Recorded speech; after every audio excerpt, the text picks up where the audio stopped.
የህወሓትን መንገድ መከተል የበለጠ ጥፋት ያስከትላል ሲሉ አንድ ከፍተኛ የጦር አዛዥ የሆኑ ኮሎኔል ተናገሩ። የጥምቀት በዓልን በማስመልከት ኮሎኔሉ ባስተላለፉት ማስጠንቀቂያ የህወሓት የስልጣን ዘመን የቅኝ ግዛት አገዛዝ ነበር፣ ህወሓት ህዝቡ ሃይማኖታዊ በዓሉን እንኳ በፈለገው ቋንቋና ባህል እንዳያከብር ነጻነት ነፍጎት ነበር ሲሉም ከሰዋል። ኮሎኔሉ በንግግራቸው ያስተላለፉት ሌላ ተጨማሪ ማሳሰቢያም አለ፣ እንመለከተዋለን። በሌላ መረጃ ህወሓት አንድ ከፍተኛ የሆነ የጦር አዛዥን በቁጥጥር ስር ማዋሉ ተሰማ። ይህንን ተከትሎ የቀድሞ የትግራይ ክልል ጊዜያዊ አስተዳደር የሆኑት አቶ ጌታቸው ረዳ ድርጊቱ ተቀባይነት የለውም በማለት ህወሓትን አስጠንቅቀዋል። የቲዲኤፍ አዛዡ መታሰራቸውን ተከትሎ በአርሚ አባላቱ መካከል ሽኩቻ እንደተፈጠረና ሌላ ወታደራዊ ተቃውሞ ሊነሳ ነው የሚል ስጋትም አለ፣ የምናይ ይሆናል። ሰላም ጤና ይስጥልኝ ክቡራትና ክቡራን ውድ ቤተሰቦች፣ ከዚህ ሰዓት ጀምሮ አጫጭርና ወቅታዊ መረጃዎችን ወደ እናንተ አደርሳለሁ።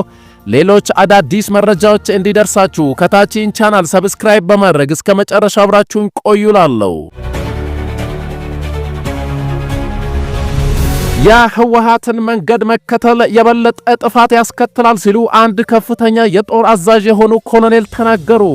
የጥምቀት በዓልን በማስመልከት ኮሎኔሉ ባስተላለፉት ማስጠንቀቂያ የህወሓት የስልጣን ዘመን የቅኝ ግዛት አገዛዝ ነበር፣ ህወሓት ህዝቡ ሃይማኖታዊ በዓሉን እንኳን በፈለገው ቋንቋና ባህል እንዳያከብር ነጻነት ነፍጎት ነበር ሲሉም ከሰዋል። ኮሎኔሉ በንግግራቸው ያስተላለፉት ሌላ ተጨማሪ መረጃ በትግላችን የተጎናጸፍነውን ከአሁን በኋላ ማንም አይነጥቀንም ብሏል። በትግራይ ክልልና በአማራ ክልል መካከል ለረጅም ዓመታት የይገባኛል ጥያቄ ሆነው ከነበሩት አካባቢዎችና አሁንም የውዝግብ ቀጠና ከሆኑት ቦታዎች የወልቃይትና ሁመራ ዞኖች ይገኙበታል። የጥምቀት በዓል በወልቃይት ዞን በተከዜ ወንዝ ዳርቻ በድምቀት መከበሩንና በዚህ ክብረ በዓል ላይ የተገኙት የወልቃይት ዞን አስተዳዳሪና የተከዜ ዘብ ወታደራዊ አዛዥ የሆኑት ኮሎኔል ደመቀ ዘውዱ ንግግር ያደረጉ ሲሆን ማሳሰቢያና ማስጠንቀቂያ ዘል መልእክቶችን አስተላልፈዋል።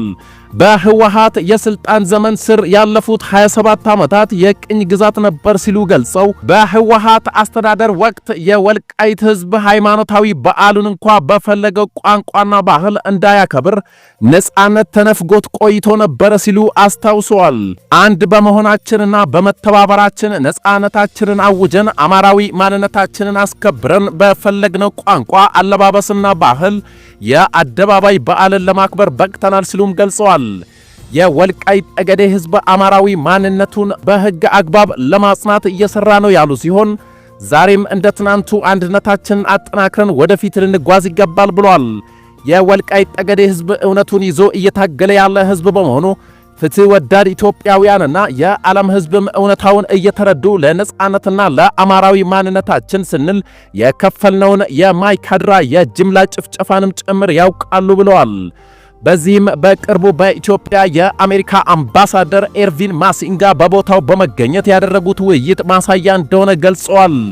አምባሳደሩ ከቀናት በፊት ወደ ስፍራው በመጓዝ ከአካባቢው አመራሮች ጋር እንደተወያዩና ያንን ተከትሎ ህወሓት ባወጣው መግለጫ የአምባሳደሩን አካሄድ እንደተቃወሙ ተሰምቷል። የአማራና የትግራይ ህዝብ በኢትዮጵያ ታሪክ ክፉና ደጉን አብሮ ያሳለፈ ወንድማማች ህዝብ ነው ያሉት ኮሎኔል ደመቀ በአብሮነት ለመኖር ከእኛ ከወንድሞቻችሁ ጋር በመነጋገርና በመወያየት እንጂ የህወሓትን መንገድ መከተል ከዚህ የበለጠ ጥፋት ያመጣል በማለት የወልቃይት ጠገዴ ህዝብ አማራነቴን አትቀሙኛል እንጂ ከትግራይ ህዝብ ጋር አብረን አንኖርም አላለም ሲሉ አስገንዝበዋል። በስተመጨረሻም ኮሎኔሉ ሲያጠቃልሉ ጥምቀትን በተከዜ ወንዝ ዳርቻ ማክበራችን እንቀጥላለን፣ አስተዳደራችንን አጠናክረን ነጻነታችን በህግ አግባብ እናጸናለን፣ የሚጠናከር እንጂ የሚፈርስ አስተዳደር የለም ብለው አንዳንድ አካላት ለፖለቲካ ፍጆታ ሲሉ የሚያናፍሱትን የተለመደ የአሉባልታ ወሬ ልናዳምጥ አይገባም ብለዋል። በሌላ መረጃ ህወሓት አንድ ከፍተኛ የሆነ የጦር አዛዥን በቁጥጥር ስር ማዋሉ ተሰምቷል። ይህንን ተከትሎ የቀድሞ የትግራይ ክልል ጊዜያዊ አስተዳደር የሆኑት አቶ ጌታቸው ረዳ ድርጊቱ ተቀባይነት የሌለው ነው በማለት ህወሓትን አስጠንቅቀዋል። የቲዲኤፍ አዛዡ መታሰራቸውን ተከትሎ በአርሚ አባላቱ መካከል ሽኩቻ እንደተፈጠረና ሌላ ወታደራዊ ተቃውሞ በክልሉ ሊነሳ ነው ተብሏል። የትግራይ የጸጥታ ኃይሎች የአርሚ 15 አዛዥ የነበሩት ብርጋዴር ጀነራል ጉዕሽ ገብረን በቁጥጥር ስር ማዋላቸውን በዛሬው ዕለት ቢቢሲ አንዳንድ ምንጮችን ጠቅሰው ዘገባውን አሰራጭቷል።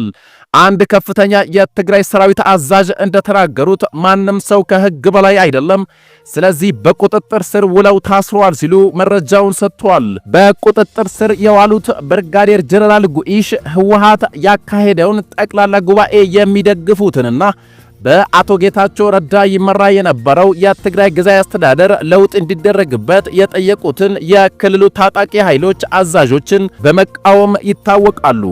ከኮር በላይ በሚል የሚታወቁትን የህወሓት አዛዦች አጥብቀው የተቃወሙት ብርጋዴር ጀነራሉ ካለፈው ዓመት ጥር ጀምሮ ከሰራዊቱ ታግደው ቆይተዋል። የክልሉ የሰላምና ጸጥታ ቢሮ ቅዳሜ ማታ በፌስቡክ ገጹ ባወጣው መግለጫ በግልጽ ስም ባይጠቅስም የሥነ ምግባርና ሕግ ጥሰት ፈጽሟል ባላቸው አባላት ላይ ሕጋዊ እርምጃ መውሰዱን አስታውቆ ነበር። ስማቸውን ይፋ ሳያደርግ አንዳንድ ወታደራዊ አመራሮች ያላቸው አካላት የወታደሩን ሕግና አሰራር በመጣስ ባልተገባ ድርጊት ውስጥ እየተሳተፉ መሆናቸው ታውቋል ሲልም የሰላምና ጸጥታ ቢሮ ከሷል። አቶ ጌታቸው ረዳ በኤክስ ገጻቸው ባሰፈሩት ጽሑፍ የኮማንደሩን እስራት በይፋ ተቃውመዋል። ስለ ጀነራል ጉዕሽ ገብረ መታፈን ብዙ ማለት አልፈልግም። ስለ ማንነቱና ጀግንነቱ ሁሉም የሚያውቀው ጉዳይ ነው። በሰሜኑ ጦርነት ወቅት የትግራይ ኃይሎች ተስፋ ቆርጠው እንዳይበተኑ በማድረግ ተአምር መስራታቸውን አስታውሰዋል። ምንድነው የተከሰተው? ከአንድ ዓመት በፊት ከኃላፊነቱ ያለ አግባብ የተነሳ ሰው ምን አጠፋ? ከጠላት ጋር ግንኙነት መፍጠር ማለትስ ምንድነው? ያሉት አቶ ጌታቸው ጀነራል ጉዕሽና አጋሮቹ መርህን ስለተከተሉ ብቻ ለዚህ አፈና መዳረጋቸውን ጽፏል። መታሰር የሚገባቸው ሌቦች በሕግ ስም ጀግኖችን የሚያፈኑባት ትግራይ ከህልውናዋ ጸር የቆመች ናት በማለት ለትግራይ የሚያስብ ሁሉ ቀጣፊዎችን መቃወም አለበት በማለትም አክለዋል።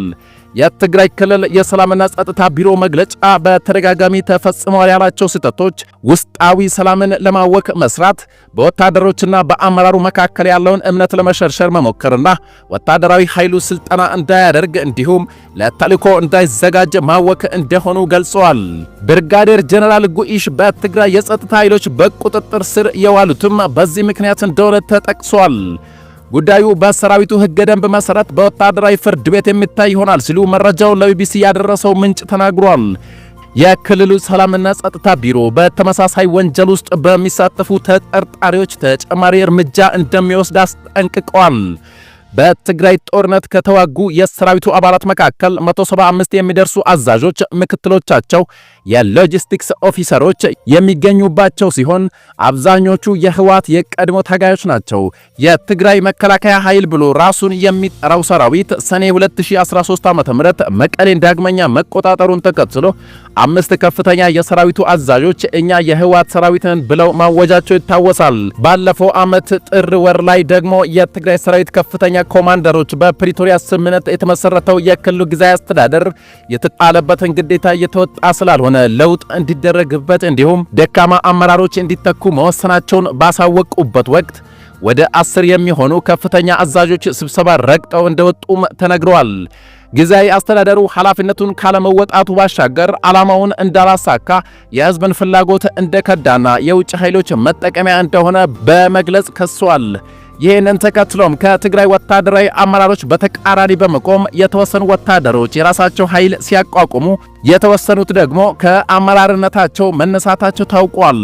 አብዛኞቹ በእስር የቆዩና ጡረታ ወጥተው የነበሩ የትግራይ ተወላጅ የፌዴራል ሰራዊት አዛዦች አብዛኞቹ በእስር የቆዩና ጡረታ ወጥተው የነበሩ የትግራይ ተወላጅ የፌዴራል ሰራዊት አዛዦች በሰሜኑ ጦርነት ወቅት የትግራይ ኃይሎችን መቀላቀላቸው ይታወቃል። በትግራይ ያለው ወቅታዊ ሁኔታ አሁንም ተባብሶ የቀጠለ ሲሆን የፌዴራል መንግስት ጣልቃ ገብነት ከምንጊዜውም በላይ የሚያስፈልግበት ጊዜ ደርሷል በማለት አንዳንድ አካላት እያነሱት ይገኛሉ። ክቡራትና ክቡራን የዛሬ ሚዲያ ቤተሰቦች የአሁኑ መረጃ ይህን ይመስል ነበር። አጫጭርና ወቅታዊ መረጃዎች በፍጥነት እንዲደርሳችሁ ይህን ቻናል ከታች ሰብስክራይብ አድርጉ እያልኩ በቀጣይ መረጃ እስክንገናኝ ድረስ በያለንበት የዓለም ዳርቻ በሰላም እንቆይ።